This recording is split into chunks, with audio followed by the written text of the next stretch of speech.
আমি তোমাদেরকে বলেছিলাম যে আমার আপুর থ্রি পিসটা মনের মাধুরী মিশিয়ে সেলাই করে সেটাকে সুন্দরভাবে ফুটিয়ে তোলার চেষ্টা করব। থ্রি পিসটাকে আমি কতটুকু ফুটিয়ে তুলতে পারছি জানি না, তবে আমি আমার মনের মাধুরী মিশিয়ে সেলাই করেছি। অনেক আপুদের একটাই কোশ্চেন যে আপু আমরা বক্রম বা পেস্টিং এর উপর যদি গলাটা কাটিং করি তাহলে সেই কাটিং অনুযায়ী গলাটা জামাতে বসাতে পারি না, কামিজে যদি বক্রম অ্যাটাচ করা কাপড়টা বসিয়ে সেলাই করি তাহলে ঠিকমতো কোনাগুলো বা তার শেপটা ভালো আসে। আমি তোমাদেরকে বলি যে তোমরা সব সময় গলাটা ভালোভাবে কাপড়ের সাথে সেট করে নিও। দেখো আমি কিভাবে আলপিন দিয়ে স্পিন আপ করে ফিনিশিংটা যদি একটু ভালো আনতে চাও তাহলে কষ্ট তো অবশ্যই একটু বেশিই করতে হবে, তাই না? সব সময় আমি ফিউজিং বা বক্রমের উপর যদি গলা কাটিং করি তারপর কাপড়ের উপর আয়রন করে বসিয়ে নিই। কামিজের সাথে অ্যাটাচ করার সময় সব সময় আলপিন দিয়ে আটকে নিই যেন মেজারমেন্ট ঠিক থাকে এবং গলাটা খুব ভালোভাবে সেট হয়ে যায়। গলাটা বসানোর পর এমন ছোট ছোট কাট করে গলাটা উল্টিয়ে তারপর আবারও আয়রন করে নিই, এতে করে গলার ফিনিশিংটা অনেক বেশি সুন্দর আসে। এই কাজগুলো করতে অবশ্যই ধৈর্য এবং সময়ের প্রয়োজন, তবে যত তুমি ধৈর্য সহকারে কাজটা করবে ততই ফিনিশিংটা ভালো আসবে। কামিজের এই গলাটা আমি কামিজের উল্টো সাইড থেকে বসিয়ে সোজা সাইডে এনে তারপর লেস বসিয়ে নিচ্ছি।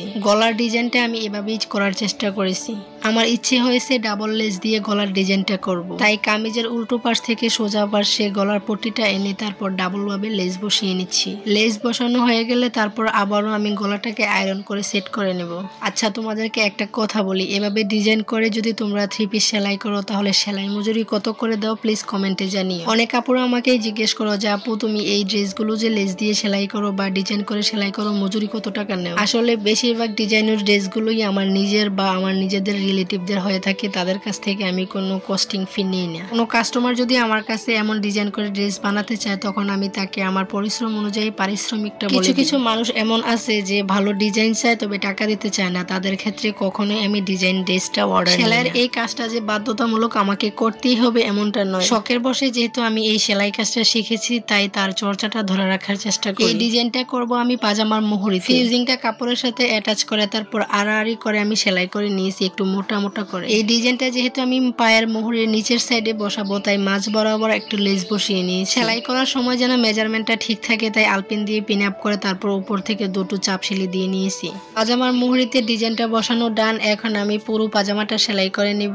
13 ইঞ্চি পায়ের মুহুরিটা নিয়ে পুরো পাজামাটা আমি এখন সেলাই করে নিব। পাজামা সেলাইয়ের ফুল ভিডিও দেখাতে গেলে ভিডিওটি অনেক বেশি লং হয়ে যায়, তাই আমি যতটুকু ডিজাইন করেছি ততটুকুই তোমাদেরকে দেখিয়ে দিলাম। সবশেষে দেখো থ্রি পিসটার ফাইনাল লুক। নেক ডিজাইনটা আমার কাছে এত ভালো লেগেছে যে তোমরা কি প্রশংসা করবে, আমি আমার নিজের ডুল নিজেই পিটিয়ে নিচ্ছি। লাইটিং এর কারণে হয়তো থ্রি পিসের কালারটা একটু ভিন্ন এসেছে, তবে সামনাসামনি থ্রি পিসটা দেখতে অনেক বেশি সুন্দর। অনেকেই বলতে পারো যে আমি লেসটা কেন এই কালারে বসিয়েছিলাম, আসলে আমার ঘরে শুধু এই লেসটা এই কালারে ছিল, তাছাড়া জাম কালারের লেসটা আমি কোথায় খুঁজে পাইনি আমাদের গ্রামের বাজারে। আনকমন রাখার জন্যই মূলত আমি এই কালারের লেসটা বসিয়ে দিই। আমার নিজের ডিজাইন করা ড্রেস বানানোটা তোমাদের কাছে কেমন লেগেছে প্লিজ কমেন্টে জানিও। ভিডিওটি ভালো লাগলে শেয়ার করে তোমাদের টাইমলাইনে রেখে দিও, তাহলে তোমরাও তোমাদের টেইলরকে দেখিয়ে এভাবে ডিজাইন করে ড্রেস বানিয়ে নিতে পারবে। আজকের ভিডিও এই পর্যন্ত, সবাই ভালো থেকো সুস্থ থেকো, আল্লাহ হাফেজ।